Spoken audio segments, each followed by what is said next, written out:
Looks like a steam train. It got dark last night, so Morgan's just going to finish now cleaning this drill off, and then we're going to go and put some tea trowel on them water pipe fittings that got chewed. Well, Robbie's. I just put my new welding mask in the workshop. I've just spun that fan round and Ian's been brushing up where it was flying all over the shed, and I've changed it because it's set so if the temperature drops below 14 degrees it turns on. Well, this has been running for a few weeks now, so this pile's nice and cool, so now I'll put the temperature sensor in the pile and change the plug round, so if the pile warms up it'll turn the fan on. Otherwise we're just wasting electric, because these are like, what, a couple of kilowatts just running 24/7. Same with that one over there. I'll go and sort that one out. We had no idea how much fuel was in this tank. We'd lost count, so with a chore picker it's easy to dip it. Rob's getting the chip around, sharpen the teeth, I think. Why don't they make tractor fuel tanks white so you can see how much is in them? Well handy. I think it's the Daily Express are here doing an interview, so we've just done one in the house for the written piece, and then they just want to do some little video-y bits, so I'm going to get me Rode mics, put them on so you can hear the noise a bit better, because there'll be two of us talking. So I'll just find them. I think they're in my car, if not they're in my coat pocket. Katie's here from the Daily Express. Daily Express. And she's been doing an interview with me, so she's wanted to drive a tractor, so we're just backing up now, and then we're gonna go forwards. Right, so when she goes back to the office, she can say she's driven a tractor. Right, drive this one. one. Yeah, just rev it up now, yeah. Easy? Yeah, you know what? Easier than I thought. Do you want to film something for your socials? Maybe I can use your one. Yeah, that's what I'm saying. Just, do you want to say something and we'll chop it off? Yeah, so I'll be, what can I say? I'm in Liverpool driving a tractor. Yeah. Right, Katie Harris here from the Daily Express. I'm here in Liverpool. I'm on a farm visit, so I thought I'd have a go at driving a tractor. Here we go. Which one's the brake? You could have asked that first. That one. This one? No, the black one. That's it. There you go. Okay. And yeah. You've done it. Fun, lots of fun. Thank you, Ollie. No problem. Very fun. Interview done. Dropped her back off the train station, picked the lads' food up on the way back. Morgan's finished cleaning the drill and the tractor off. We've got about 2 ton of soil come off everything. So he's got the Merlot now and he's scraping up. I think he's going to a concert in a bit. Rob's got the chore picker across the road. And my mum and dad's, because my mum wants some Christmas lights up because she's making wreaths. And her friends are coming round, so he's been doing that. But we can't find the little sticky bobs. So I'm going to see what I can find, whether we can put some hooks on the archway over the house, and then we can leave them all up. It's too wet to obviously do any field work, too wet to do any sewing. Ian's been tidying up a bit, getting just all the paperwork together as well for the red tractor thing. I think tomorrow or Thursday they're coming out. I think that looks okay. The clips he's used. Dave's hammering through the pile. Very little left now, because that is a small Merlot part next to it, not a big Merlot. So we've made a lot of progress. We also, when we get a chance, need to put that through the chipper. Then we'll probably spread it when we got a frost or some snow to feed the birds. It of course is the world's biggest loaf of bread that we made in June. It's a bit mouldy now, but it's still there. I've just come to see how quiet it is in this office with the chipper running, and you can hear a bit of noise, but to be fair, it's because we've still got this gap here, so by the time that's insulated and the plasterboard's on and the skirting board, you won't get that noise coming through that gap. And then obviously this insulation's in will quieten it down a lot, but it's turning out better than I thought. You can hear the noise, Morgan, but it's coming through that gap. Yeah. So once all that's done, it shouldn't be too bad, should it? Put some rock wool in it. That's Wendy's one as well.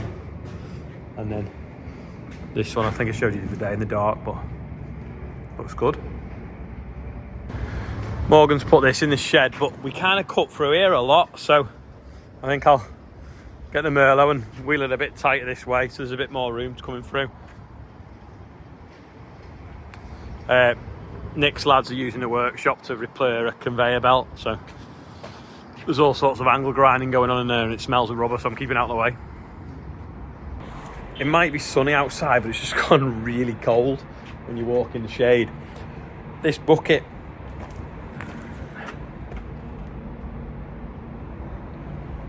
I think we need to get that back in the workshop and give it a little bit of a rework. This was retired from grain duties a while ago, and it's just used for chip. But chip, it's all right when it's dry, but when it's wet, it can be really heavy. And I think of the leverage point from this edge here to over there, just ripping itself to bits. Maybe the Merlot's too powerful for it, perhaps. But yeah, that's not good when you can put your hand through the side of it. So once they've finished in the workshop, we'll get that in and give it a bit of a weld up once they've finished messing with the conveyor belt. I've just been reading on LinkedIn as well, so I think it's J.W. Lee's, which is a brewery, and they've done some sums of how much they've been paying in tax over the years and what the effects will be of the BPR, which is the business property relief, and how it's unsustainable going forward. 7th generation as well. It's just a scandal. So I've got a Zoom meeting in about 15 minutes. So see how that goes, and then I'll report back. Just finished on a Zoom meeting. It was, well, nearly an hour and a half to be fair. Very constructive. So I won't drop names because it's still a little bit sensitive, but they're very close to Treasury and agreeing that the 1 million or the 3 million, whatever one you call it, is miles too low. And we talked about it being up to something like 20 million. Now the phone's ringing. 2 secs. Daft sales call. Yeah, more like it should be somewhere near like 20 million, but making sure that APR and BPR stay in the right place, because what we don't want to do is have businesses that have diversified to stay afloat getting hit by BPR as well as APR. So that was the thing. The other thing was maybe they still want to generate an income. So if the farm was sold within a set period after the change of reign, shall we say, that it would attract tax at that point, because that would be when it'd be liquid, and that would keep the investors out of it. Or if they did get in, they'd be paying the first year of tax. And I also suggested maybe having it so that if you're a tenant, you've been a tenant for so many years, that there would be a different rate tax. So that means that you could basically sell the farm cheaper to tenants than you would to the open market if you wanted your cash quicker than waiting for the set period of once you've inherited it, and rather than just selling it the next day and cashing in, you could rent it to somebody and have a different rate of tax. That way then it would help new people into the industry that are tenants. So there's a lot of detail around that. It's just they're a bit nervous that the government will just want something easy to start with, but it's not an easy subject. So really positive meeting. There's obviously positive noises come out of Downing Street as well. I think it's a good news story if we can also at the same time design a scheme that gets them the same revenue without hitting family farms, but also makes it a little bit easier for new entrants. So lots to talk about. Yeah, that's where we're at today. Just want to say thank you to everyone that sent letters thanking us for what we did in London last week, and also thanks to Jane for sending this book. I don't think I'd showed it yet, but it's a children's book that she'd written. So yeah, so James will be hearing that tonight. These are the results from the calendar. So just going to get them off my phone now and give them to Ian, get them sent off to the calendar makers. Also, we're getting quotes for doing our jigsaw, which is that picture, which you can probably see here now, where nearly everyone's on it. So I just think it'd be really cool if it was a jigsaw. So let us know in the comments if you'd be interested in purchasing such jigsaw. Got them off my phone onto that phone, which Ian can use. And Ian's saying that there's new hats. So we've got black with a white and black pom-pom. We've got navy with, I don't know what you'd call that, a multicoloured pom-pom.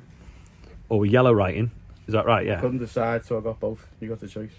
Did you want to the match same your as that hoodie? colour, and that's the same as that. And then we got churry red. So we'll save one of them for Richard. And then obviously all the other colours are in, aren't they, which are in here. But massive push on merch now, because after the red tractor inspection tomorrow, Ian has got nothing to do other than sell merch, pay the fertiliser bill. You love to sit there and audit. Look at this now. You see audit mode, and then after that. And did you say the black and red polos are in as well? Yeah. Where are they? There. Ta-da! 008. Yeah, so if you're quick, the calendars are coming up soon, and then there's obviously this sort of stuff. And let us know what your appetite is for that jigsaw puzzle. Give him something to do other than brush up for red tractor. Looks good though, doesn't it? Look, bend your head down. Yeah, I won't blow my nose. Also, that's one of the Christmas jumpers getting made now. Claire sent us a picture. Be quick with them, because we won't be taking orders for much longer. Otherwise, they won't be here in time. Temperature has definitely dropped tonight. The tractors are getting tucked up in the shed as we speak. I'm going to quickly do the birthday. You've got Margaret Aitken is on there, and we've also got a John Aitken. So Margaret's no age, John's 64. Damien and Heidi Barry, 37 and 5. Scott from New Zealand's on there, and also Jim Mather is also in New Zealand. It's his birthday as well. And Ian Mitchell is 65, and we're at £80,727. Yeah, these are all starting to get washed off and put away for winter, I suppose. Not a massive amount, get some light on me, not a massive amount happened today with it being so damp and wet and the others using the workshop, but hopefully we'll get some stuff in the workshop so we can get on with, maybe get that 1690 getting back together before we've got to start with getting tractors ready for the tractor run. 22nd is Sunday, the 22nd of December is the plan. Booking's not open yet. Let's get the red tractor audit out of the way, and we can get on with that, and Ian can also get on with some of the dispatch as well that he's got to get done for the Christmas rush on the merch. If you've made it this far, thank you, and we'll see you tomorrow.